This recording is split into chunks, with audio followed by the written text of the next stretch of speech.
Hey, welcome to the Organic Price Books Buyer's Guide for the week of July 29th, and I am the captain now. Let's be honest. You were always the captain. The Brave Oh, Boys are just there. This was always the Chris show. oh yes. Well, we see James in the chat saying Team Chris Balga. There we go. Got back Cato, LFG. It's Saturday. Hope everyone's having a great weekend. Owen's in the chat. Ryan Braggs looking at that thumbnail, the Pink Ranger Deluxe Edition. Yes, that was that's definitely on my list. Hopefully, will be shipped this week. So I'm very excited to get that in the collection. As a big Power Rangers guy, I have a lot to say about that one once we go over the books this week and talk about it. And I even have some visual aids ready to go. Oh, look at that. He's been show and tell. But as you see, Jake and Jordan are not here. They are at San Diego Comic-Con, and Jake is living his best life. In our Jabronis chat, he has been sharing out tons of pictures, tons of moments, even getting advice of what he should get signed if he only had room for one or two books. So, no, he's having a great time making a lot of connections. That man travels with, more books than most people own in their entire collections. I mean, how many multiple crates did he run back and forth to your Card Heroes? Well, I mean, I gave him that opportunity. So, I mean, I enabled him because that's what I do. Because, I mean, when you're local, why not? Rational spending, not so rational packing is Balga's thing here. Oh, back Kate, look at the show starting on time. We know who makes it late.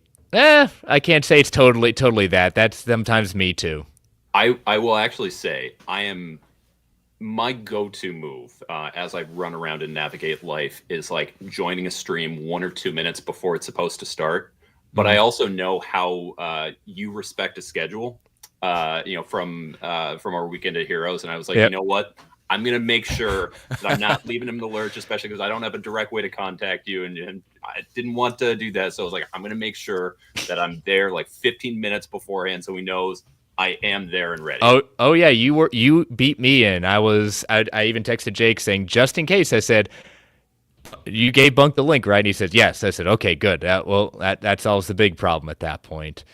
Richard in the chat, what's up, Chris and Bunk? Hope you guys are well. Yes, we are. It is the weekend. And FYI, my family has just literally come home from 2 weeks out. So if you hear my dog go a little crazy, if I'm not speaking, I'll try to mute it. But right now, I just hear pitter patter of feet. So. Speaking of weekends, actually, in honor of doing the stream with you, I made sure to get a run in beforehand since for the chat may not know about this. Chris is a crazy man when it comes to his running. While we were at Heroes Weekend, this man was getting up at 5 a.m. every day to go out on runs before the con where we would walk tens of thousands of steps. Oh, my step count was amazing. Oh, yeah. I mean, I was rooming with David that week, and we were not even waking up between 9 and 11 most days. And this man, by that point, had already hit his step threshold. So, in honor of you, I did knock out a 5-miler before going live here on this. Well, I'm impressed because right now in North Carolina, it's 95 degrees. I don't even know what the humidity count is. 92 degrees. I did my run. I was a sweaty mess coming back from that. Yeah, this morning I took one step out. I went running around a little after 8:30.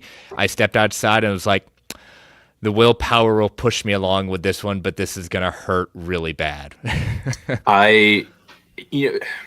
Everyone who's ever run or like worked out or anything, like, you always have that voice that's telling you like, hey, what if you just like walked now? And you have to do that kind of like check in, like, do I need to do that? Or do I just want to do that? And then like you push past it and it usually goes away. Yep.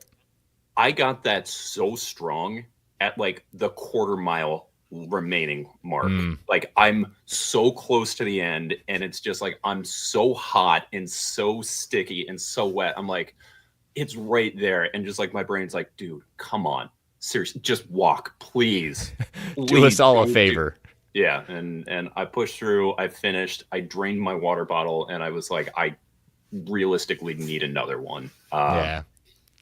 So maybe don't go for a run today. I did, like I said, I did this morning, and just I went for a walk around noon, and it was awful then too. So Yeah. It's just welcome to summer, really. Like I say, Mink saying, excited to see how we can be financially irresponsible. Go Team Balga. Well, I try We're to going to be. do our best to give you an informed decision and inform Yes, you why you should be financially irresponsible. exactly. Owen saying, any announcement at SDCC stick out for you guys? Um, Nothing like really huge outside of, one thing I was really excited about from the Massive Verse panel that they did announce that book 2 of the Massive Edition for Radiant Black is a go. So that'll be coming. So I'm excited about that. But everything else, not that it's not big, it's just not really sticking out of my mind.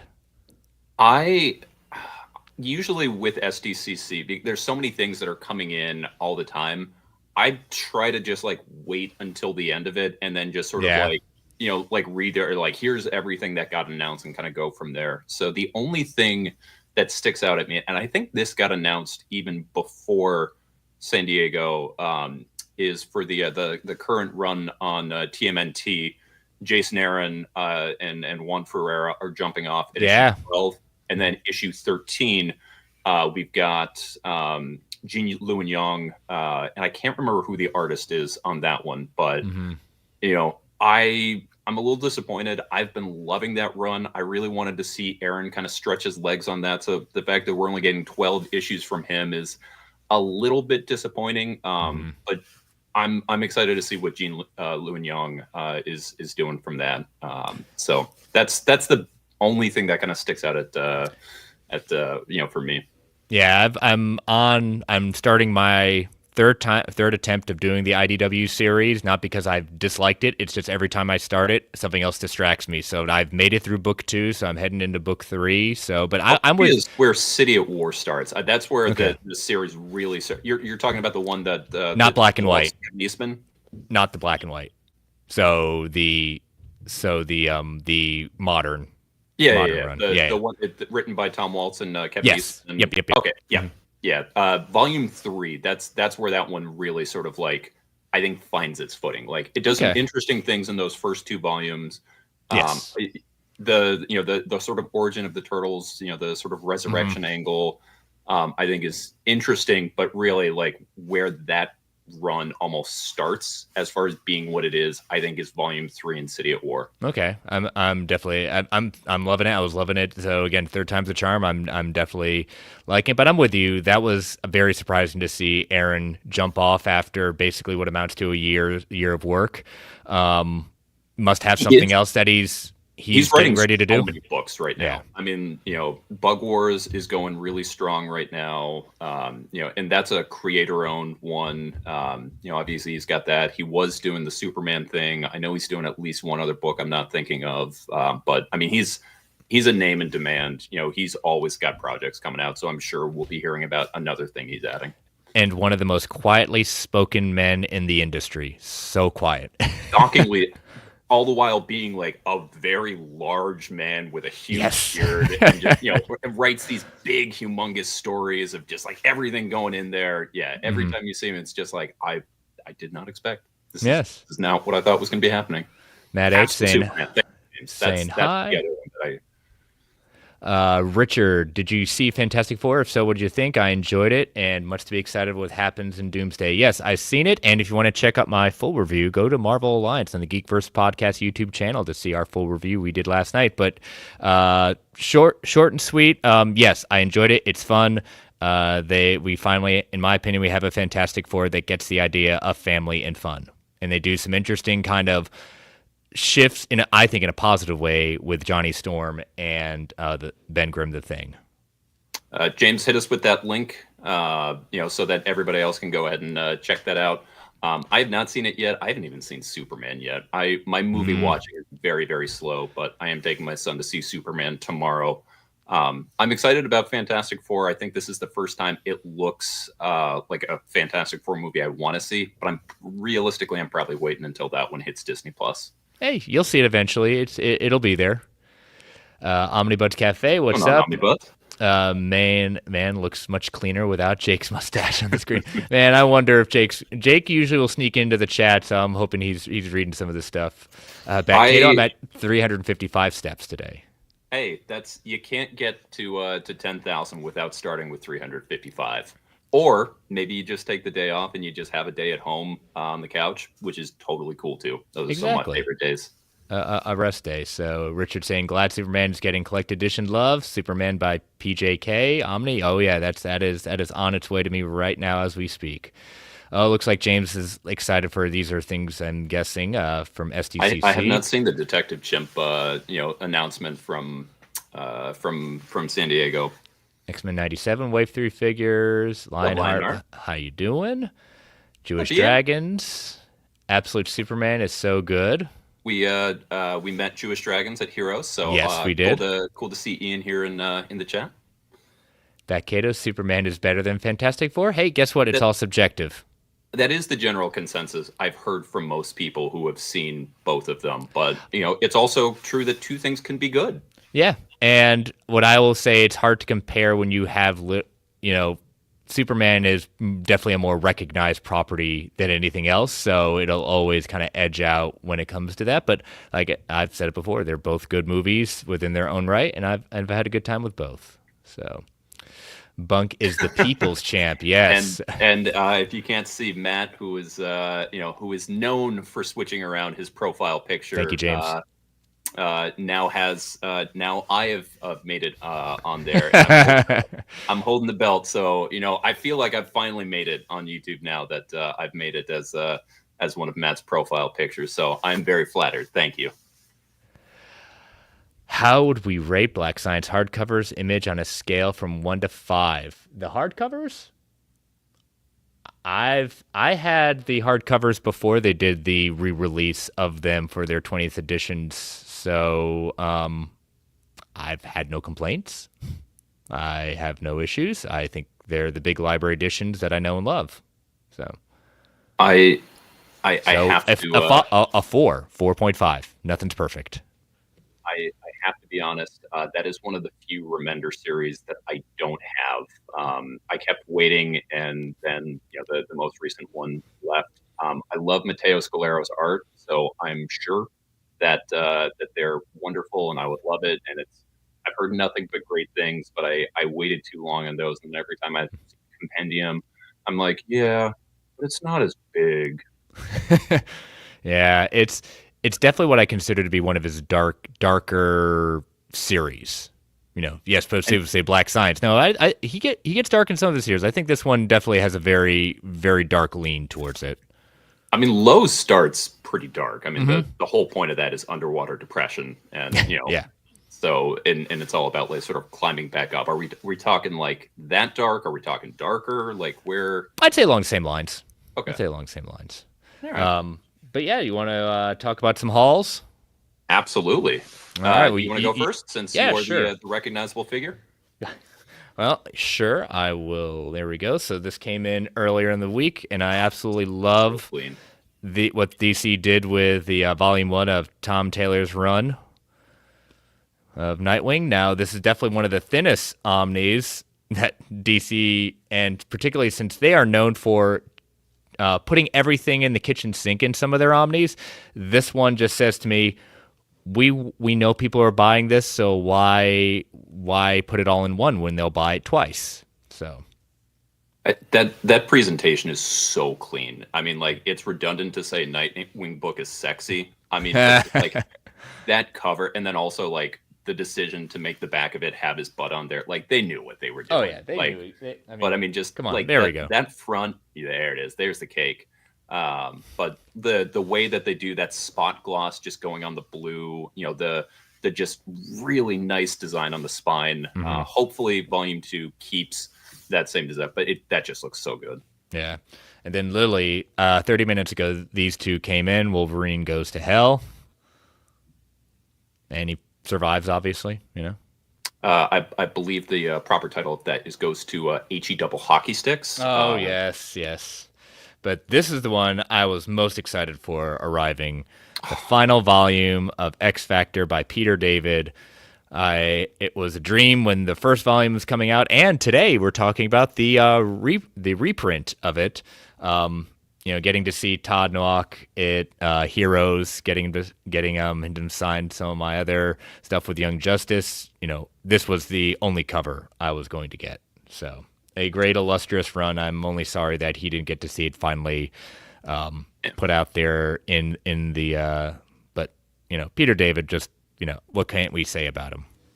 X Factor Investigations is bar none my favorite X run ever. I love that era so much, and yeah, would have loved for him to be able to see that series finish off, especially with the I think underrated all new X Factor that they did. That ends that one when they did the 18 issues during the all new relaunch, and it got a renumbering. But yeah, I mean if anyone has not read this particular run, you don't need to grab volume 1. You certainly can, but this is the DM. This is the DM. In my mind, that series really starts when you get to volume 2, the X Factor Investigations, and especially where I think it's volume 2 that the thing happens. I know what you're talking about. Yeah, that's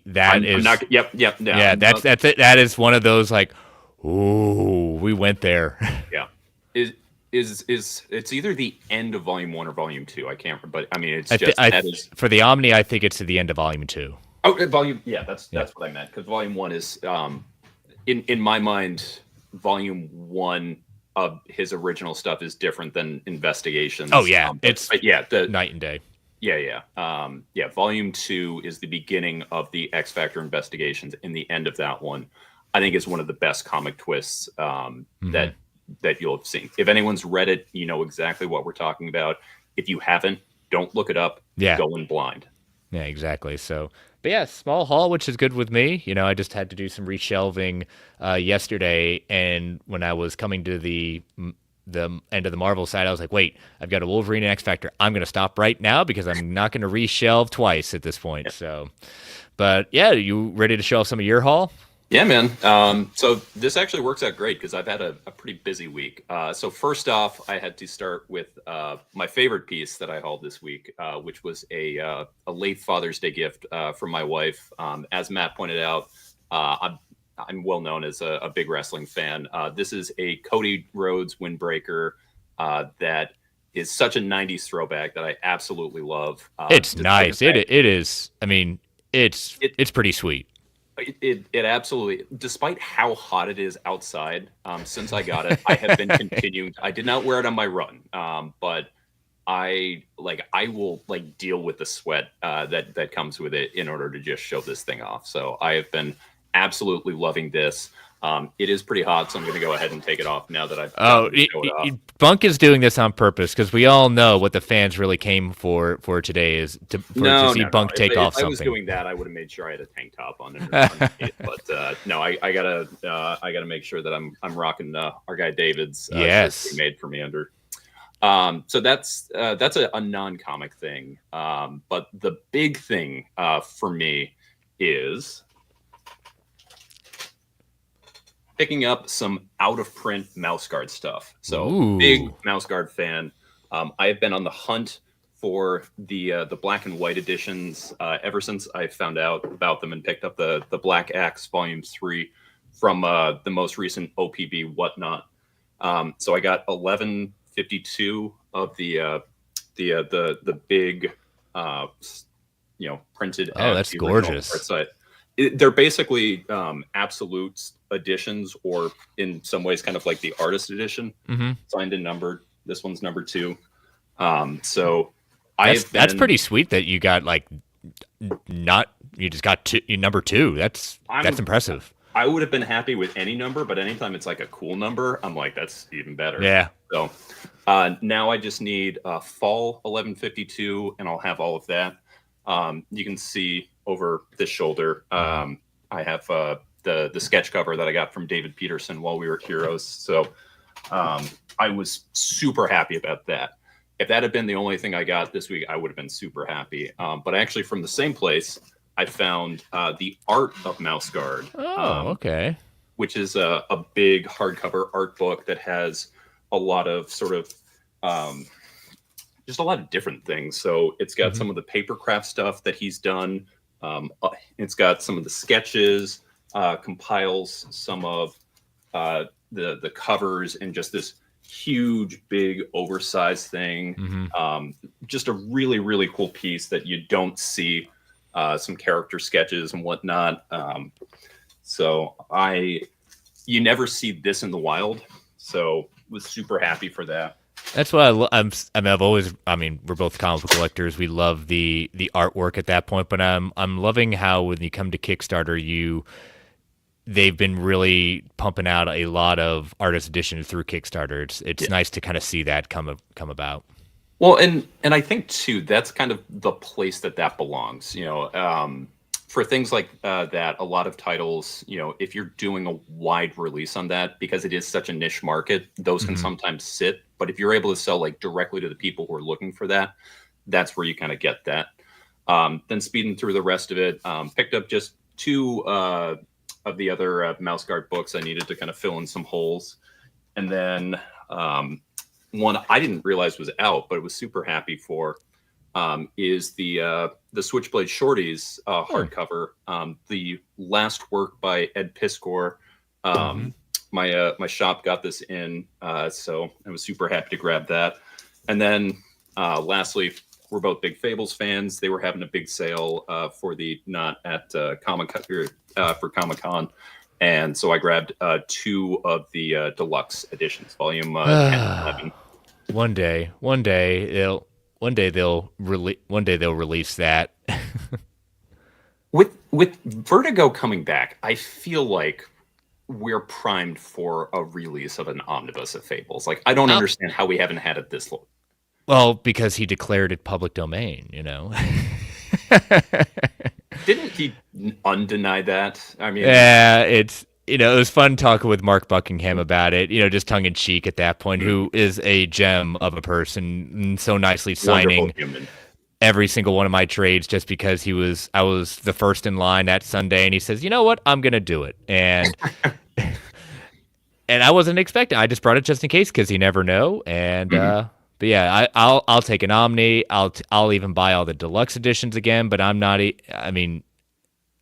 buying them until they come back to print. I'm not paying those prices. Oh yeah, it's just crazy. Most of them are actually fairly affordable. The only ones I think that are crazy prices are 15, just because the last one that did it, because that last issue 150 came out as a trade paperback, and so many, there are so many trades that are there. That one is super expensive, and I want to say it's either volume 7 or volume 9. He did a remark in my 150 trade paperback of Snow White, which was nice of him. He said, "Can I do one in here?" So you could do whatever you want. I don't care what you do. Yeah. He did. I brought my deluxe volume 1, and he did an awesome flycatcher. And then from the art auction that we went to Friday night, I got the coaster that he did of Snow White, and I have that in the bag and board of issue 60, which is my favorite issue from the series. So I have that just in there with it. Yeah. Great memories. Yeah, so absolutely. Nice haul. Very nice haul. It was a busy week for me that I was not planning on. Lionheart saying I'm working on collecting Transformers first run from Marvel Comics. Nice. Oh yeah. Love that dust jacket. Richard, Alex. Oh, we both got radio voices, and only a face a mother could love, right? And a face for it too. Yuck, yuck, yuck. Definitely gonna have a large haul. Yeah, nice Polaris on the spine. That X Factor, yeah. Same thing. Owen saying, Earth 2 Omnibus caught me by surprise. I had never heard of it, but piqued my curiosity, so I read the first issue digitally yesterday and somehow ended up reading 19 issues in one sitting. Yeah, I have every single one of those in a standard hardcover except for the final one. For some random reason, I only have it in trade. I'm on the fence about that because I think Lars said it best on the Near Mint Condition Q&A this morning, saying that it very well written, but they're not the Justice Society I grew up with or like necessarily. It's well written, so I'm kind of on the fence if I'm going to pick that up. But the art is great. The art is really cool, and especially in those first couple of arcs. The first X Factor, Omni was one of my favorite moments in comics. Havoc confronts the Hulk and explains why the no-kill rule matters. We were actually talking a little bit about this. I think Cody is still too over right now to do that. I think we're going to see him a little bit as an in-betweener. You look at his King of the Ring match with Randy. He was definitely not doing the sort of clean baby face style that he's done. He's leaning into a little bit more. I think we'll probably see him maybe a little bit kind of that gray area of like a Roman Reigns or like CM Punk right now, where he's not really a face or a heel. I still think this is too early for Cody heel. He's just way too over. And I personally think when you just did, with, oh God, it just escaped me. We just said Cena. Cena. When you just did Cena's months ago, at that point, it's still too fresh to do it like that. It's saying that's pulling out of your same bag of tricks. You got to let things settle, and not look like you don't have an idea of how to be creative. 100%. Yeah. Let's see. Bunkmaster's the American Nightmare. Nice hauls. All right. So, but yeah, it's been a good week. But it is. Let's talk about what's coming this week. We're right about that 30-minute mark, so this is perfect transition point. Exactly. As we said, we run things on time here. We don't have other people. When Balga's in charge, this is a tidy ship. When Jake is here, there's no rules. There are no rules, but I will tell this. I'm very excited to hear him pontificate about all his experiences with SDCC. As I told him, if I had to pick an SDC to go to, I would have gone to the one when the strikes happened, because it was a true Comic-Con, and I just heard so many amazing stories coming out of that year. Well, right before we went live, he texted me and he's like, "Dude, I just met Frank Miller." So he did the same to me. I said, "What a cool, surreal moment." All right. Well, as you are kinder, my AC just came on, so if it sounds a little bit of any difference, that's why. But I will go on and off mic as necessary. You're sounding good to me. I do not hear any residual. Maybe the chat will pick up anything else, but yeah, I have not heard the jet plane background that you sometimes get. It does help where I'm not underneath a vent right now, so that does help too. So, but all right, so these are coming out next week from Organic. Before we go, real quick, Jewish Dragons asking about, have you heard about Headlocked? I do. I own Headlocked, and apparently Jewish Dragons is at SDCC. So, okay. What are you doing watching the stream? Get back to going there. But he's committed. He knows when good shows are on. Yeah, so there's two series when it comes to Headlocked. There's the core series that's written by the writer Michael, which basically follows a theater student who falls in love with pro wrestling and drops out, and it's his going through the indies and like his story to become a wrestler. And then there's the other series, Tales from the Road, and that's the one you're talking about, that are co-created by pro wrestlers, where the same writer basically interviews and talks with writers to develop little short vignettes from pro wrestlers that make short stories that are based on their experiences from that. So very, very cool series. I'm a big fan of that. Okay, I'll have to check it out.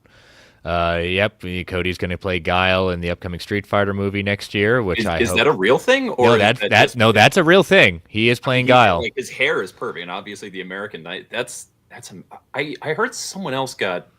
Did Sagat get cast? I feel like I heard another casting. Yeah, that sounds awesome. Yeah, they're definitely, as long as they understand the. Now, I will say, I think. Who was it that got cast and made everyone be like, really? I want to say David Desmulchen got cast as Bison. Someone confirmed that in the chat. I'm not there was an odd casting of Bison, and everyone just like, well, that's a left turn. So, but someone confirmed that, because I know there was something. I may be wrong with David Desmulchen, but it was along the lines of, this doesn't add up. I mean, it's hard to think of anyone but Raul Julia. True. That day was the worst day of your life. For me, Yep. it was Tuesday. That was right. David Schmolchen is Bison. Yeah. Okay. Can someone tell me who Dave DeSchmolchen is? Because I don't know how to feel about this. Have you seen The Suicide Squad by James Gunn? Yeah. He's Polka Dot Man. Okay. He also was in a really, I haven't seen it yet, but I've heard great things. Midnight with the Devil, like this fake talk show. Nope.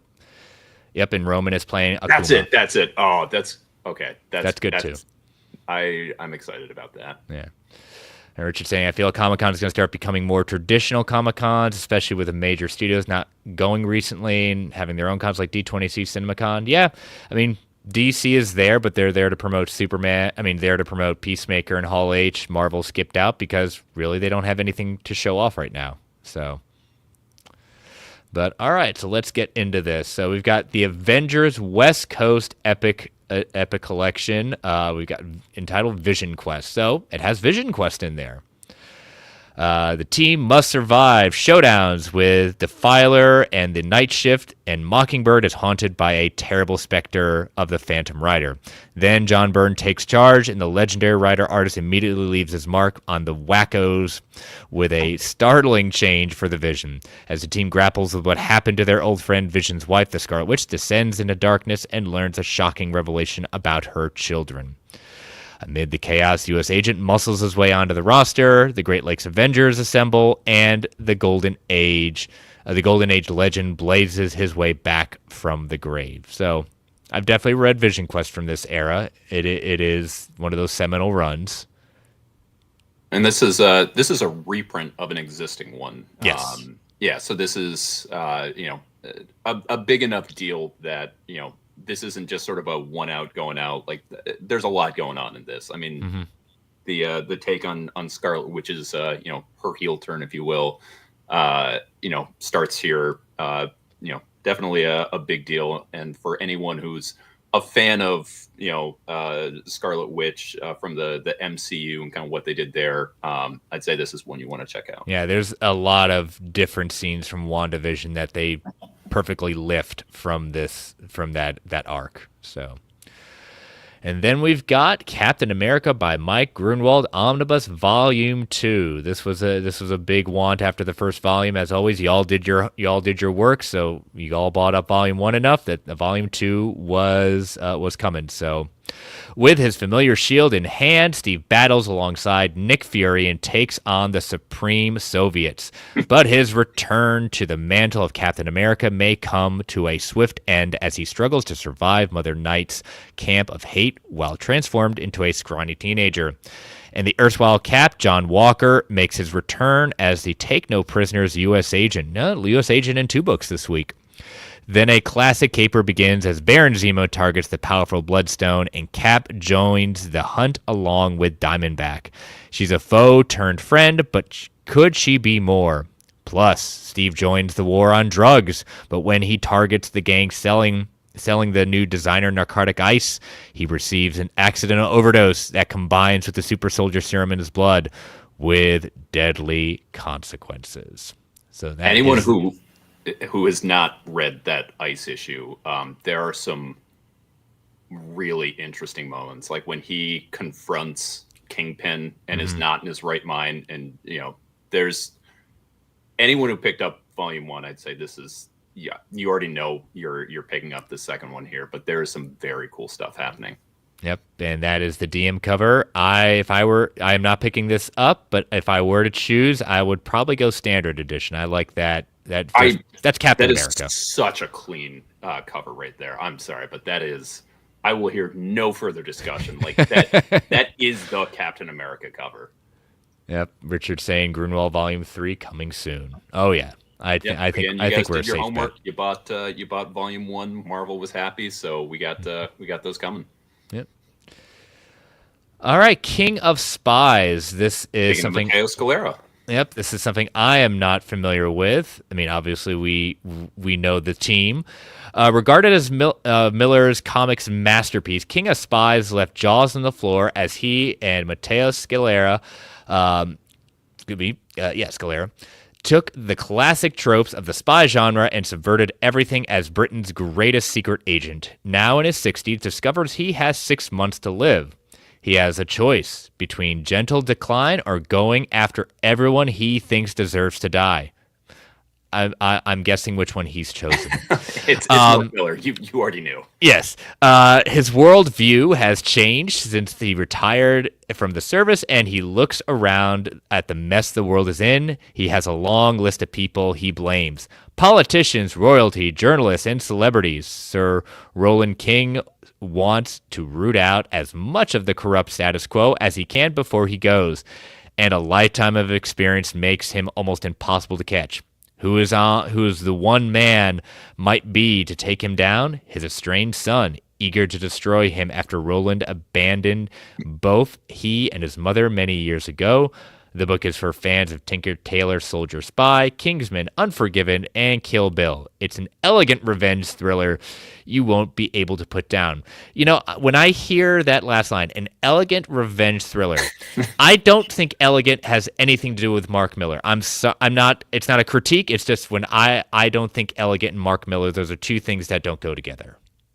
I mean, in general, I don't think of revenge as particularly elegant, but then I think of Game of Thrones. Tell Cersei it was me.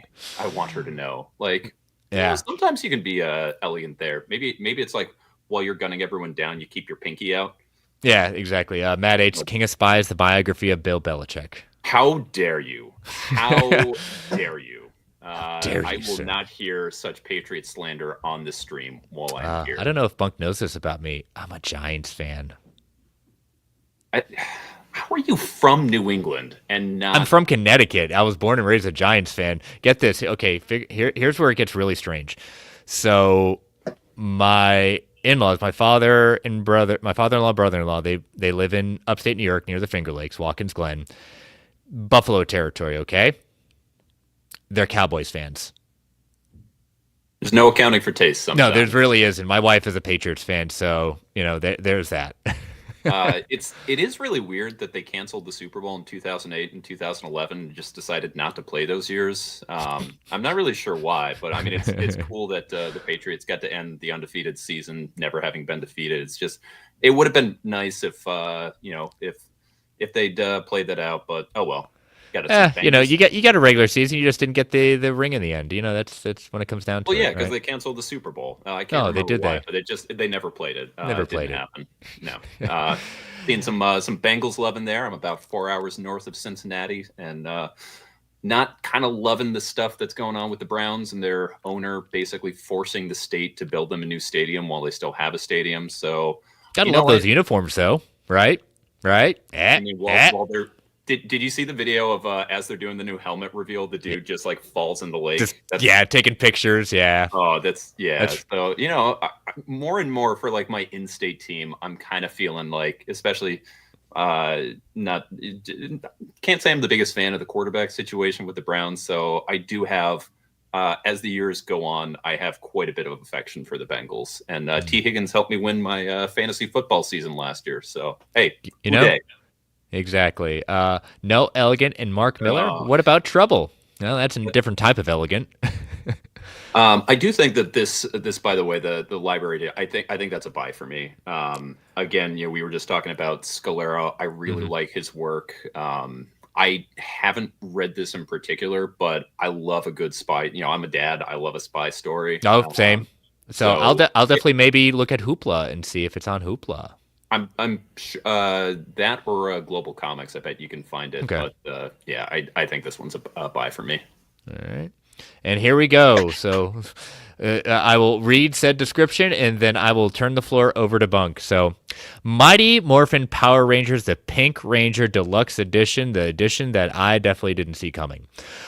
Discover the hidden backstories and bold new adventures of the iconic Kimberly Hart, the original Pink Power Ranger. From her first solo Power Rangers adventure to the acclaimed sequel series, The Return, set 22 years later, written by Amy Jo Johnson herself and her husband, set 22 years and okay, I don't know. Okay, I can't read. This more phenomenal collection. More phenomenal. Again, now we're making up words. Collection brings together Kimberly's most iconic moments, dangerous villains, and heroic allies. So, just going to squeeze as much as we can out of this run. So, Bunk, the floor is yours. You have So words.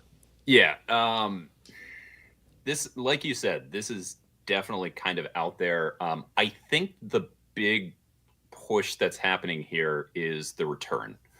So, like you said, the return is co-written by Amy Jo Johnson, and it's basically her looking at the character as an adult and going there, incorporating some real world events. So, you know, the original Yellow Power Ranger, Twee, ended up passing away after the events of or the original run in a car accident, and she incorporates some of her own personal feelings and reconciliation into this story. So it's a Kimberly who's left. They had a Kickstarter going on for this. Like Boom made a big deal out of this. So when the series ended, they wanted to find a way to do it, and I think the justification is there because Pink, which is kind of going to be the majority of the content in this book, this has been out for years. Yes. There's some really cool stuff in here. So you get some artwork by Danielle DiNiccolo. I think Kelly Thompson has she's wouldn't surprise me. It's been a while since I've read this. It's a perfectly fine thing. You have Elsa Chartier on covers, which is kind of enough for you there. But they were not doing anything with that series, and this is very much built around the return. When I had World's Finest True Believers as my other show, we did cover the return. I think, without trying to get into spoiler territory, the first issue deals with something with one of the Rangers, quote unquote, going rogue, and then never revisited. And I think that's one of my biggest strikes against the book, is that you had an idea at one point and you never revisited it, and it just literally went nowhere. I mean, it's very clearly written by someone who was not used to writing stories. I think Amy Jo Johnson has done some other writing. She's done writing, mostly done directing, and she's done a good job. I've seen some of the stuff she's done for some of the kind of the superhero shows and things like that. But yeah, it's not a critique. It's just like when you read the first the collection of it, it calls that out, and it never gets brought up again. So, but all of that to say, there's some really interesting ideas that are going on in this book. It's not going to be a buy for everyone, but I think it's a worthwhile addition if you were a fan, even not necessarily of the Boom run, which I'm a huge fan of, but the stories that you're going to see in here aren't tied into that. This is all sort of quote unquote non-canon stuff, and very nicely, there's no double dipping if you have any of those hardcovers previously, which is nice. Yeah, because Go-Go Power Rangers Volume 2 is a book that should not exist, because literally half of that already exists if you have the main line. You can get this knowing that you're good. There's nothing going on there. So there's definitely going to be some people that are going to check this out and really enjoy it. Yeah, I'm a completionist. I've loved the Mighty Morphin Power Rangers here. Yes, I also did buy Go-Go Volume 2 just because it just, I have it too. I'm a very silly man. Yes, I am too. But yes, this is on the way to be shipped at that point, so it'll be fit in the collection. Where am I going to put it in the collection? I'm probably putting it around with Lost Chronicles. I was going to say the way that I have my own is I have the core series, then I have Go-Go after that, then I have Lost Chronicles, and then it would be sitting right there. Archives, I have the paperbacks, and I never felt I needed to upgrade that. But yeah, I didn't get it because I remember reading those back in the day. I was like, wasn't a fan. I'm a Power Rangers fan, but that's I liked what Kyle did, and I was like, this is the Power Rangers I really wanted. So yeah, that was. That the comics that existed before were exactly what you figured a Power Rangers comic would be. What Kyle Higgins did is way better than it had any right to be. That comic did not need to be that good. And, correct. It was. Yep. More sports ball talk. Richard saying I'm excited for the potential of year 3. Bryce Young in Carolina. Honestly, man, Bryce There's not Young a lot to be excited in Carolina, so I'm glad you are. he seems like a legitimately like fun dude. He is. He is. I Chuba Hubbard was he was great for me last year in fantasy football, and it seems like the vibes are finally good. I'm excited to see what Tet McMillan does. Their early first round pick wide receiver. I'm you know I'm not a fan of them, but I do hope that they do well. Like I like seeing young teams come together. Well, I mean, if you go to a Carolina game, you will see it's unlike any real NFL, you know, organization ever because you will find probably more people wearing jerseys of the other team or teams that aren't playing in the game while watching the game. At no point, if you were to do that in the Buffalo Bills Stadium, you'd get killed. I mean, it does, when you look at the broadcast, it does look a little bit like a London game where everyone's just kind of wearing whatever. And Go also, team! I would be worried if I went that David Tepper would find me and throw things at me for existing. Can't say I'm a big fan of the Tep. No, but, not many people. Not many people in this state are. Yeah, So. I get that sense. It's cool. Amy Jo Johnson helped write the book. Oh yes, many. Yeah. All words made up. You are right. Twisted. You are correct. Touche. And to be fair to More Phenomenal, that word has existed since the original run, so they did make it up for that. But you can see some very awkward interviews with not Jason David Frank, Austin St. John on the definition of awkward on Entertainment Tonight, trying to like push that lingo going on. So there is history of More Phenomenal. Yeah, gotta love it. Hot DeLorean, afternoon, gents. Had the pleasure of meeting you dudes at Heroes Con. Yes, you did. It was a pleasure to put a name with a face. Just to be clear, was telling Bunk I'm a Warriors fan, and when your team beats the mighty Celtics, it's more than say beating Cleveland. My point is that a lot of beating Cleveland for a while. My point is that the Celtics and the Patriots and the Red Sox are all major franchises, so Warriors beating the Celtics as if my San Francisco Giants were to beat the Yankees. Catch my drift? Unfortunately, it wasn't my San Francisco Giants that beat the Yankees. It was the hated Dodgers. I'm definitely Team Brave and the boys. Yeah. We did get to meet Hondo while we were out, who was there with his friend Maniac Matt. So yeah, it was great meeting all you guys. Always love getting to meet the people behind there, and we ended up winning in 2024, that being the Celtics, but the 2022 loss to the Warriors didn't feel great, given that everyone kind of thought the Warriors were done with. Mm-hmm. And then they were like, no, just kidding. We're going to win. You silly, silly fool. All right. A series I am not familiar with, so I do not have much to say about it. You are? Okay, I will let you do the pitch because it's hard for me to pitch things that I've never read. Well, before I do that, I will just tell the people that it's the late 21st century. People now live on the moon and Mars, and for some, space is still an epic adventure as plans are underway for the first ever crewed voyage to Jupiter. If the giant planet can be successfully reached and harvested for the helium-3 fuel in its atmosphere, the entire solar system will open up to humanity. But much of the time, space is an everyday job, and an unglamorous and dangerous one, done by astronauts like Hachi Hoshino, Fee Carmichael, and Yuri Mikhailkov as they orbit the Earth in the ramshackle vessel DS-12 Toy Box. Their task, and this is what the major thing is about it, is helping the Earth clean up the mess human beings have brought along with them into space. Humanity screwed up. Wonderful. What it is... I like life. And I was going to say, it's a very long blurb, so I'm not going to go into all of it, but it is... A lot of this series is a sort of slice of life story of interstellar garbage men. And it's about basically them living there. They're sort of seen, in the great space race, everyone's kind of looking to colonize and doing these glamorous things. And they're the garbage men. One of the main characters is hoping for more. As you get a little bit later on, the series picks up and it gets like a little bit more fast paced. It gets a little bit more sort of energized, but it's for a book about space and planets, and like you look at it and it's like, oh, this is going to be a cool space adventure. It's like, this is a slow-paced slice of life story, and in a genre you don't tend to see that. So I had the old Tankobon back in the days.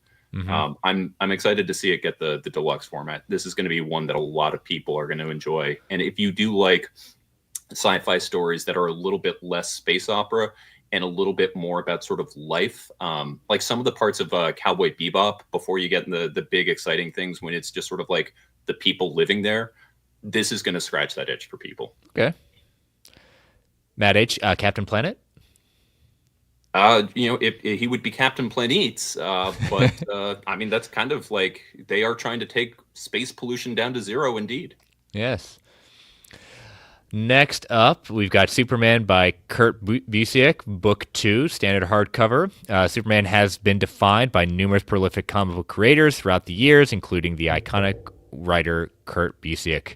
Collecting the second installment of his epic run on the Man of Steel, this volume not only includes the milestone issues of Action Comics 850, but also the countdown to the cataclysmic event that rocked the DC Universe, Final Crisis. So I do have the first book of this one, and I do have this one pre-ordered. The only bad thing to say about this is for some reason it's a standard size hardcover. Yes. You can't complain too much because we're finally getting all of this. But I mean, I don't know if you have volume 1, in arm's length. Yeah. But it's a chunk. So it's very clearly not an omnibus, but this is not going to be just sort of your standard size hardcover. This is more similar to sort of the Man of Steel. And then if you want to show that spine, just kind of showing how, like you can see like there's a lot of content that is in these books right here. Kurt Busiek is he might actually just be my favorite general writer of superhero comics. Like he writes superhero comics that I want to read. And, his take on Superman is excellent. He wrote my favorite Superman story with Secret Identity. If you are a Superman fan, and I think after the recent movie, everyone is, these are the kind of stories that sort of define the man in the Superman. Yeah, the page count for book 1, which also does include Secret Identity. Yeah. I mean, I would personally be happy if they also put it in volume 2, and then also just every book that you ever buy also had a copy of Secret Identity along with it. Let's see. The last story collected starts on 657, so I'd say close to 700 pages plus. So yeah, and I know someone asked the question, why didn't this become an Omni?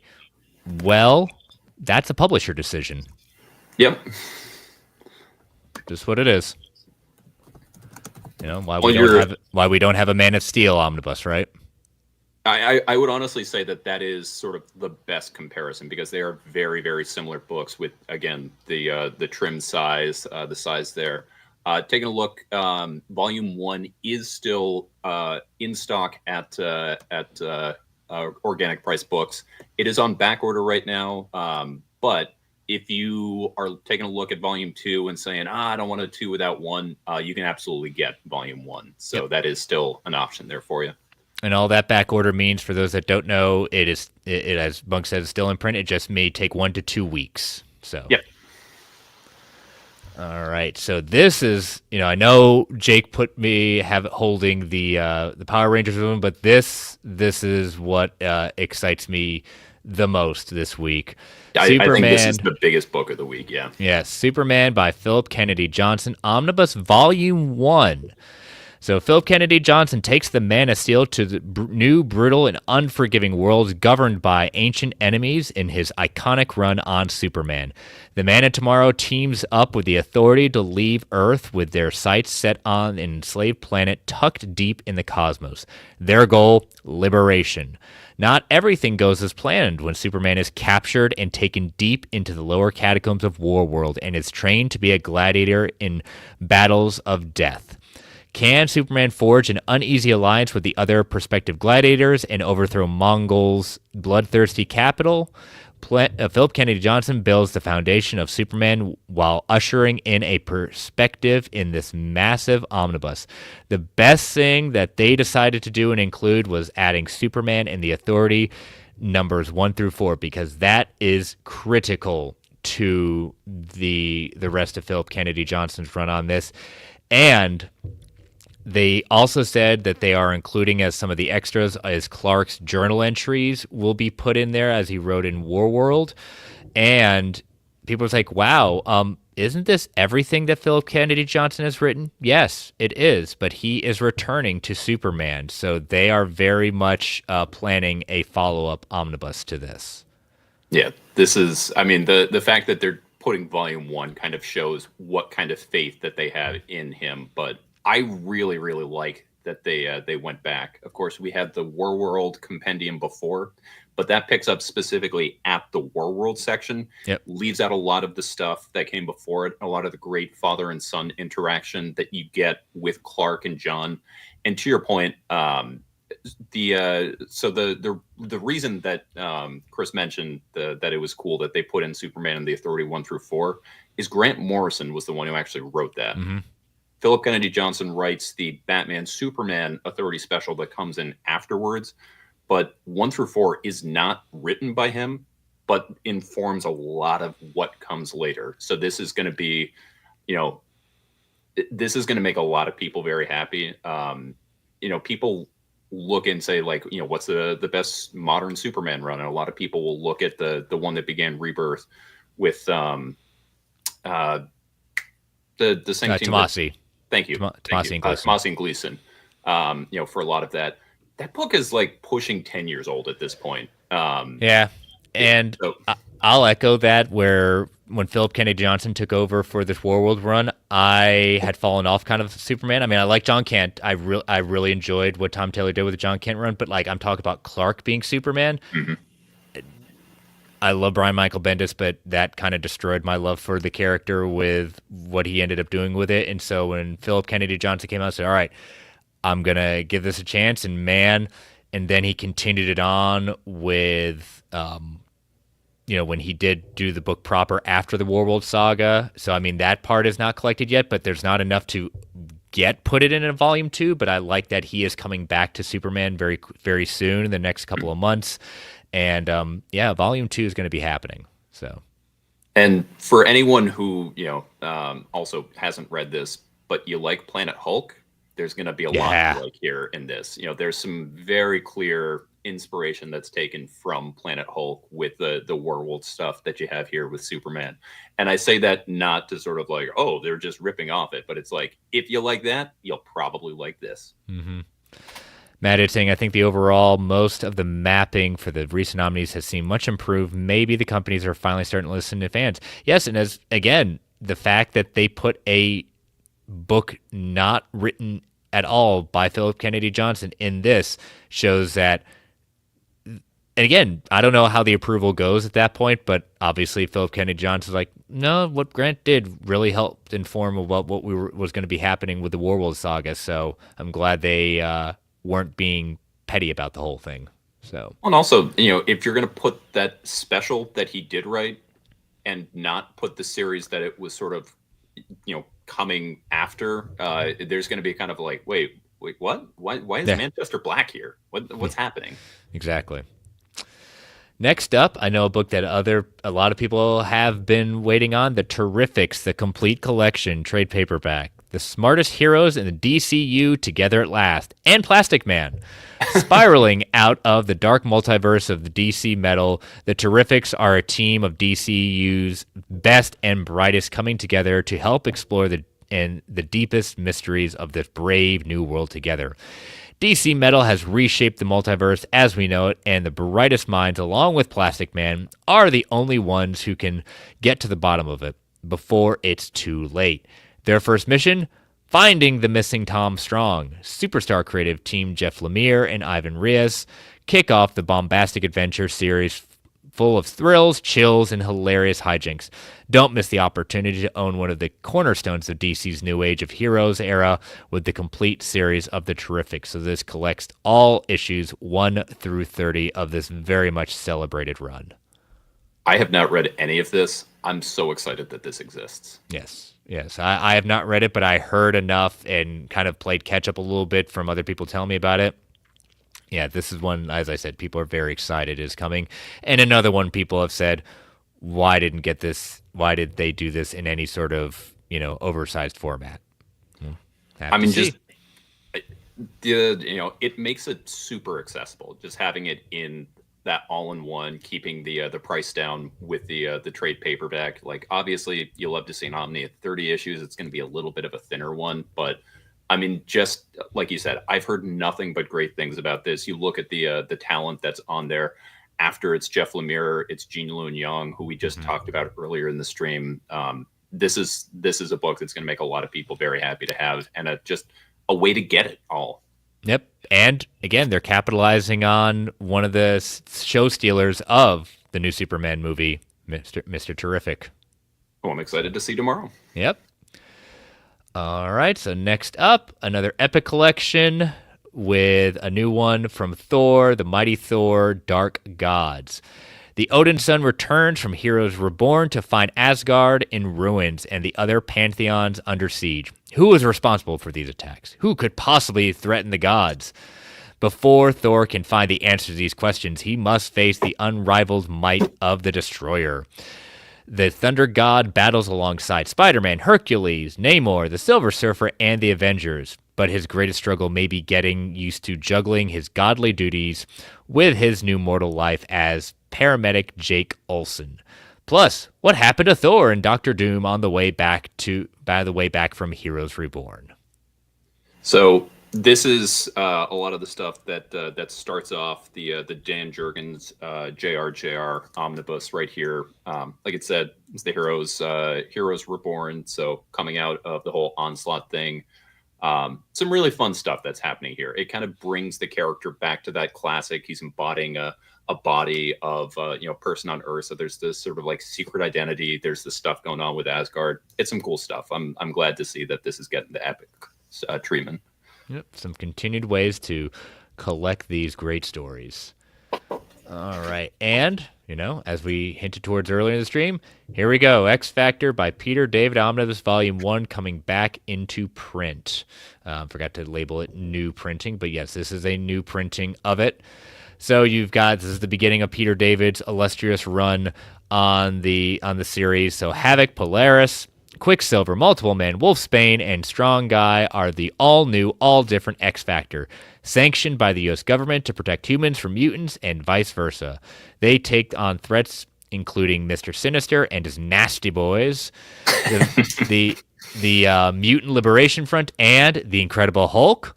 But their most challenging encounter is on the couch of superhero psychiatrist Doc Samson.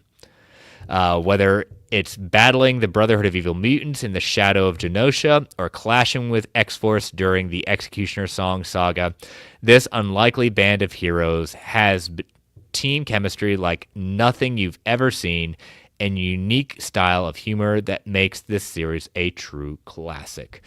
So that is the standard cover. That is the one I went with. And this is your DM cover. Was also a very pivotal issue, if I remember correctly. That cover is taken from. Yeah, I mean, you can't go wrong with either of the covers. Mm-hmm. This is, I think there are some that you look at and you're kind of like, oh, it's one or the other. Like both of them, like they look so clean, they look so good. You can't go wrong with either.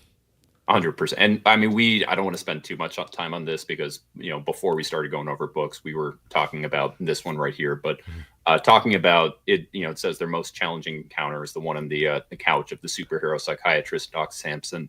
One of the classic issues that actually gets revisited in volume 2, where you get to sort of peek inside the head of a lot of these characters, guys like Quicksilver, who you kind of see as a jerk, sort of get explained a little bit longer. And it's a way just for, these heroes to sort of put what's out there going. It's the book is worth it for that alone, but it's Peter David writing X Factor. This is going to be big if you don't already own it. And I'll tell you what, it's just these costumes are what I think of X Factor, This is just the classic garbs. And again, how do you write for a man named Strong Guy and make people care for him. Only Peter David. Only Peter David. All right, and the last book for this week, X-Men Hellfire Gala's trade paperback. So it was a high societal event of the year for 3 straight years, but in that time it went from a celebration of X-Men's greatest achievements to their ultimate downfall. It's the Hellfire Gala, and the party always ends with a bang. In the inaugural gala of the Krakoan Age, the first democratically elected team of X-Men is revealed, and the mutants have a planet-sized surprise for the rest of the world. In the second, the roster is updated.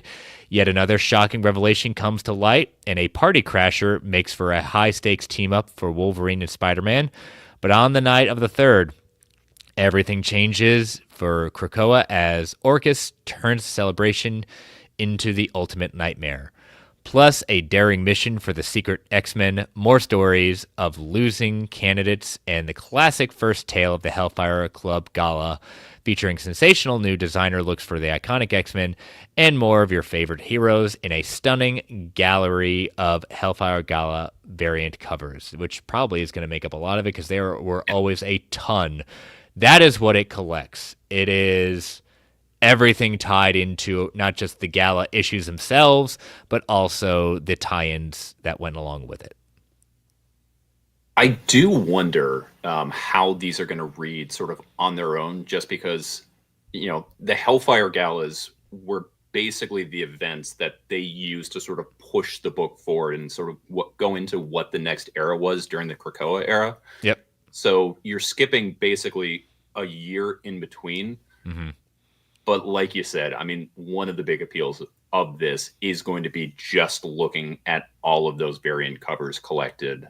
Especially, I would hope that they're going to give each of the covers their own full page, not do this sort of like 4 on one going. But there's some really cool images coming from this. Yeah, since it's a trade paperback, that has more of a idea of doing those 4 ones, but hopefully, maybe one can wish. We'll have to see when someone does an overview of it. But yeah, that last Hellfire Gala, that was shocking reading that when that went down. So I mean, you could say that about any of them. True, but I think that one really was just like, I wasn't prepared for that. All right, so that is the last book. So what is your choice for book of the week? It's tough, man. There are so many that would be contenders for me.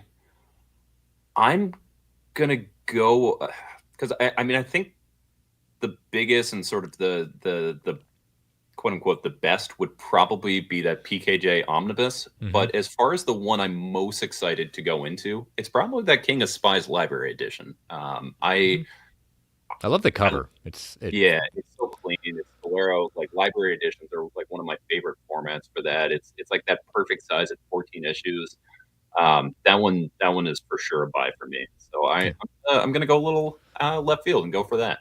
All right, and I will go with the PKJ. That's the right choice. Yep, that's the one I'm excited for this week. So, but that is our stream for this week, and I want to thank you, Bunk, for coming in and subbing in for Jake and Jordan. It took one man to sub for 2 people. I mean, they are much smaller men, so I mean, just physically, not like from the scope of what they do, but it's I saw that thumbnail of just you on there alone, and it was just like, I can't let him do this by himself. He certainly can, but I can't let you do that. Well, I appreciate it. Tell people how they can follow you and plug your channels.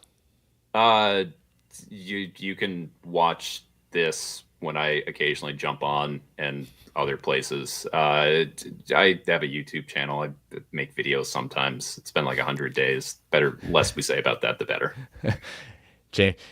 James will help you out. I do have a video that's going to be going live within the next week. It has a thumbnail made. I'm in editing, and then there will be the second half of 2025. There'll be more stuff. I'm Bunk Mess TV on comics. You can find me there talking about books that no one's clicking on. Yes, I know, James. I know it's been 97. He wants to get that crisp 100, so that way he can say I went 100 days. So It wouldn't have been my first. But yes, you can follow me on all the socials at Chris Balga. You can catch my show on the Geek Ultimate Alliance Network by subscribing to the Geekverse Podcast YouTube channel for Marvel Alliance. We go live every Thursday night at 9:10 Eastern Standard Time, except for this week where we went live on Friday to break down the entirety of Fantastic Four First Steps. So definitely highly recommend go see it in theaters. But if you can't, just wait a little bit. It'll drop on Disney Plus. But as always, Jake and Jordan will be back next week. I will be joining them next week. Thank you all for listening. Thank you all for watching. And above all, stay brave.